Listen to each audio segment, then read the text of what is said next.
ഒരു പ്രധാനപ്പെട്ട സംഭവ വികാസം ഇന്ന് കേരളത്തിൽ ഉണ്ടായിരിക്കുന്നത്. ഡൽഹി ലഫ്റ്റനന്റ് ഗവർണർ വിനയ് കുമാർ സക്സേന കേരളത്തിലെത്തിയിരിക്കുന്നു. എന്തിനാണ് അദ്ദേഹം? സിറോ മലബാർ സഭ major archbishop Mar Raphael തട്ടിലുമായി അദ്ദേഹം കൂടിക്കാഴ്ച. അത് ഈ തെരഞ്ഞെടുപ്പിന് തലേ ദിവസം. മാത്രമല്ല അദ്ദേഹം ബിലീവേഴ്സ് ചർച്ചിനെ കാണാൻ വേണ്ടി പോവുകയുമാണ്. തിരുവല്ലയിൽ ബിലീവേഴ്സ് ചർച്ചിന്റെ പരിപാടിയിൽ പങ്കെടുക്കാൻ അദ്ദേഹം പോയിട്ടുണ്ട്. റാഫേൽ തട്ടിലിനെ സിറോ മലബാർ സഭ ഈ തെരഞ്ഞെടുപ്പിൽ ഇതുവരെ നിലപാടുകളൊന്നും പ്രഖ്യാപിച്ചിട്ടില്ല എങ്കിലും അവിടെ ഈ കൂടിക്കാഴ്ചയ്ക്ക് ഒരു പ്രസക്തി ഉണ്ടെന്നാണ് തോന്നുന്നത്. റിയ ബേബിയാണ് വിവരങ്ങൾ വായിച്ചത്. റിയ, രാഷ്ട്രീയം ഉണ്ടാകാൻ ഉണ്ട് എന്ന് തന്നെ പറയാമല്ലേ? രാഷ്ട്രീയം ഉണ്ടാകുമല്ലോ സ്വാഭാവികമായും. കുറച്ചു കാലമായി സഭകളെ ഒപ്പം ചേർക്കാൻ പഠിച്ച പണി 18 പയറ്റുന്നുണ്ടായിരുന്നു BJP നേതൃത്വം, പ്രത്യേകിച്ച് കേന്ദ്ര നേതൃത്വം, സെൻട്രൽ ലീഡർഷിപ്പ്. ഇപ്പോൾ ഈ വിനയ് സക്സേന വന്നതുമായി ബന്ധപ്പെട്ട് ഏത് തരത്തിൽ വേണം കാര്യങ്ങളെ മനസ്സിലാക്കാൻ?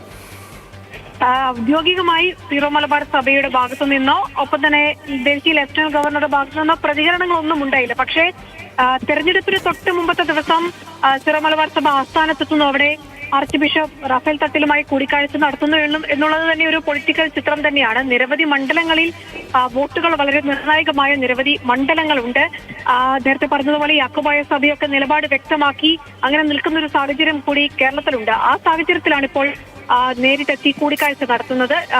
ഓർത്തഡോക്സ് സഭയും ലത്തീൻ സഭയുമായി ഒക്കെ തലവന്മാരുമായി കൂടിക്കാഴ്ച നടത്തുമെന്ന് ചില സൂചനകൾ ഉണ്ടായിരുന്നു. പക്ഷേ പിന്നീട് ആ രീതിയിലേക്കുള്ള ചർച്ചകൾ പോയില്ല. നേരെ ബിലീവേഴ്സ് ചർച്ചിന്റെ തിരുവല്ലയിൽ നടക്കുന്ന പരിപാടിയിൽ പങ്കെടുക്കുകയാണ് അദ്ദേഹം ചെയ്യുന്നത്. എന്തായാലും ലോക്സഭാ തെരഞ്ഞെടുപ്പിന് തൊട്ട് മുമ്പ് ഇവിടെ എത്തുകയും കർദിനാൾ റാഫേൽ തട്ടിലുമായി കൂടിക്കാഴ്ച നടത്തുകയും ചെയ്യുന്ന ഒരു പൊളിറ്റിക്കൽ ചിത്രമായി തന്നെ കാണേണ്ടി. സഭാ കേന്ദ്രങ്ങൾ എന്തെങ്കിലും പ്രതികരിക്കുന്നുണ്ടോ റിയ? ഇപ്പോൾ ലത്തീൻ സഭ ഇടയലേഖനം ഒരു സർക്കുലർ ഇറക്കിയിട്ടുണ്ട്. യാക്കോബായ സഭ നിലപാട് വ്യക്തമാക്കിയിട്ടുണ്ട്. സിറോ മലബാർ സഭ അതേസമയം വലിയൊരു നിലപാട് പ്രഖ്യാപനം നടത്തിയിട്ടില്ല. തൃശ്ശൂരിൽ സിറോ മലബാർ സഭയുടെ വോട്ടുകൾ അതല്ലെങ്കിൽ കത്തോലിക്കരുടെ വോട്ടുകൾ സുരേഷ് ഗോപി ജയിക്കുന്നുണ്ടെങ്കിൽ അതിൽ നിർണായകമാണ് എന്നിരിക്കെ, CBCയുടെ അധ്യക്ഷനാണ് അവിടുത്തെ അതിരൂപതയുടെ ആർച്ച് ബിഷപ്പ് ആൻഡ്രൂസ് താഴത്ത് എന്നിരിക്കെ, സിറോ മലബാർ സഭയുടെ അവസാന നിമിഷം ഒരു തരത്തിലുള്ള ഒരു ഡീലിന് പരിശ്രമിക്കുന്നതിന്റെ വിദൂരമായ സൂചനയെങ്കിലും ഇതിനകത്തുണ്ടോ?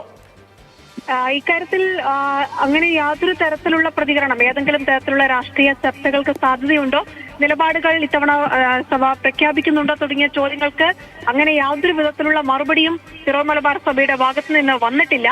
അദ്ദേഹം തങ്ങളോട് കൂടിക്കാഴ്ചയ്ക്ക് ആഗ്രഹമുണ്ടെന്ന് അറിയിച്ചു. അവിടേക്ക് വന്നോളൂ എന്ന് മറുപടി നൽകിയെന്നത് മാത്രമാണ് അവർ അനൌദ്യോഗികമായി നമുക്ക് നൽകിയിരിക്കുന്ന പ്രതികരണം. മറ്റൊരു തരത്തിലുള്ള പ്രതികരണമില്ല. പക്ഷെ അപ്പോഴും ഈ പറഞ്ഞതുപോലെ തന്നെ തൃശൂർ അടക്കമുള്ള നിരവധി മണ്ഡലങ്ങളിൽ ക്രൈസ്തവ വോട്ടുകൾ നിർണായകമായ ഒരു തെരഞ്ഞെടുപ്പാണ് വരുന്നത്. അതിന് തൊട്ട് മുമ്പ് ഇങ്ങനെ ഒരു കൂടിക്കാഴ്ച നടക്കുമ്പോൾ അതിനൊരു രാഷ്ട്രീയ ചിത്രമുണ്ട്. തെരഞ്ഞെടുപ്പിന് തൊട്ടടുത്ത മണിക്കൂറുകൾ, ഒരു സന്ദർശനവും വെറുതെയല്ല, ഒരു രാഷ്ട്രീയ ദൗത്യവും വെറുതെയല്ല. വിനയ് കുമാർ സക്സേന കേരളത്തിലേക്ക് എത്തുന്നു, സഭാ നേതൃത്വവുമായി കൂടിക്കാഴ്ച നടത്തുന്നു, മറ്റൊരു ദൗത്യത്തിനായി പുറപ്പെടുന്നു. എന്താണ് അദ്ദേഹം നിർവഹിക്കാൻ ഉദ്ദേശിച്ച ദൗത്യം എന്നത് ഒരു വാക്കുകൊണ്ടും പറഞ്ഞില്ല എങ്കിൽ പോലും വ്യക്തവും കൃത്യവുമാണ്.